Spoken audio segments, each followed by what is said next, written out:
Salut les amis, c'est Isma, bienvenue sur Ce qui me fait kiffer, la chaîne YouTube qui mélange pop culture et street culture. C'est un plaisir pour moi de vous retrouver aujourd'hui pour faire la vidéo des easter eggs et secrets de l'épisode 6 de Star Wars The Mandalorian. Avant de poursuivre, abonne-toi, commente, like et partage, aide la chaîne à grandir. Ici on mélange pop culture et street culture. On parle sneakers, streetwear, mais aussi films et séries, SF, Heroic Fantasy, Netflix, Disney+, t'as compris le concept.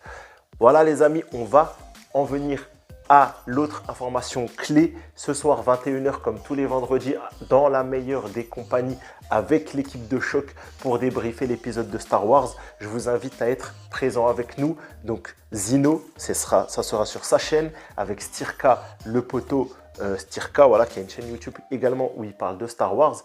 On va débriefer l'actualité de la Star Wars Celebration, dont entre autres le trailer d'Ahsoka, et également on va débriefer cet épisode 6 réalisé par Bryce Dallas Howard. Donc soyez présents 21h sur la chaîne de Zino pour faire le live avec nous.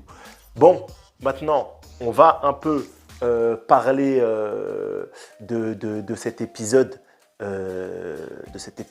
voilà, qui est là. Donc je t'invite déjà à aller voir sur ma chaîne YouTube cet épisode, cette vidéo qui est complémentaire pour parler des secrets historiques, car mon avis a déjà été donné mercredi.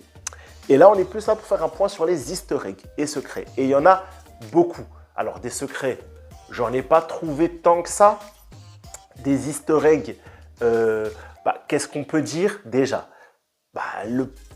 Les caméos. On a quand même deux caméos de la pop culture vraiment très pertinents. Jack Black, acteur des années 2000, voilà, très iconique. Les comédies romantiques comme Holiday, comme The Girl Next Door, comme je crois c'est Rock Academy. Enfin voilà, Jack Black, tout le monde le connaît normalement, c'est une 25-30 ans, c'est vraiment un acteur cultissime, il est très stylé.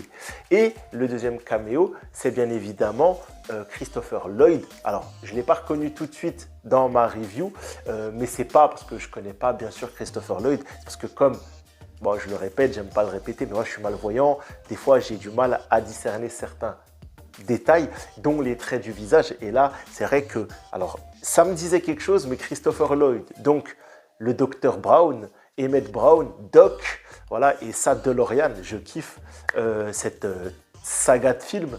Le Retour vers le futur, c'est vraiment un indispensable de votre culture geek. Et le fait d'avoir un acteur comme ça aussi emblématique de l'ASF, même si c'est de la SF temporelle, qui joue dans Star Wars, ben ça fait plaisir, tu vois. Et bon, là, c'est mon théoricien du complot. Donc, Back to the Future, Christopher Lloyd. On sait que Star Wars Rebels aborde sur la fin de saison 4 des thématiques de voyage dans le temps. Est-ce que c'est un teasing un peu obscur? Non, je ne pense pas, mais en tout cas, voilà, le voyage dans le temps est désormais dans Star Wars. Christopher Lloyd interprète un séparatiste, un épisode qui va être consacré énormément à la prélogie et à Clone Wars. Donc, bon, c'est des choses, vous l'avez sûrement remarqué, que ce soit les droïdes de combat, la mention au comte Dooku. Christopher parle de Christopher. Je parle bien évidemment de Christopher Lee, l'acteur qui interprète le comte Dooku. Donc, on parlait beaucoup jusque-là dans Star Wars de l'Empire, de l'Ancienne République, du coup la République du chancelier Palpatine, avant qu'elle devienne la première puissance impériale galactique. Et là, on fait mention aux séparatistes. Donc, c'est bien de les recontextualiser. Est-ce que c'est utile? Je ne pense pas, mais c'est intéressant. Sur cette planète, justement, de Plaisir 15, d'ailleurs, c'est drôle qu'elle s'appelle Plaisir. Ça m'a troublé tout le long du film. Plaisir 15, beaucoup d'aliens. Voilà, on voit un émodien, on voit pas mal de races, mais c'est surtout en introduction de l'épisode qu'on aura un Mon Calamari et une Quirrell, voilà, et ça fait, je crois, écho à un arc de Star Wars Clone Wars où justement on est sur Mon Calamari et du coup il y a une histoire justement de romance, tout ça, mais c'est un peu ancien, j'ai plus trop les bails en tête, mais il me semble qu'il y a quelque chose avec justement cet épisode.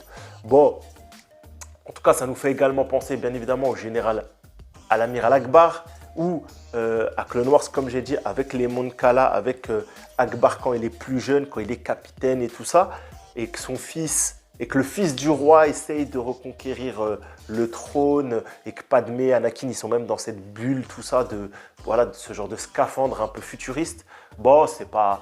Disons que ça fait écho à des choses, c'est pas super pertinent, mais ça fait écho à des choses. Voilà. On a un épisode qui s'oriente un peu policier.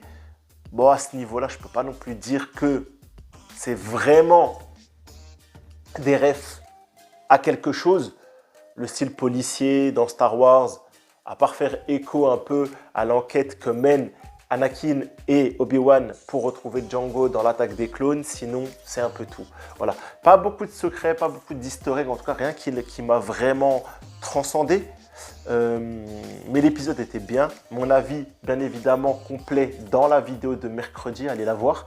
Et bien sûr, les amis, soyez présents pour nous. C'est le plus important, c'est de partager ça ensemble. Notre communauté, la communauté Star Wars, doit se réunir pour parler des choses. Là, il y a de l'actu grâce à la Star Wars Célébration et bien évidemment à Mando. On est déjà à l'épisode 6. On n'a plus que 3 semaines de plaisir pour parler du Mandalorien. Donc, soyez présents, soyez avec nous pour partager à fond cette passion. Les amis, donc à ce soir 21 h, chaîne de Zino, lien en description. Prenez soin de vous, la vidéo ne va pas durer trop longtemps, j'en ai quelques-unes à faire aujourd'hui. Bye!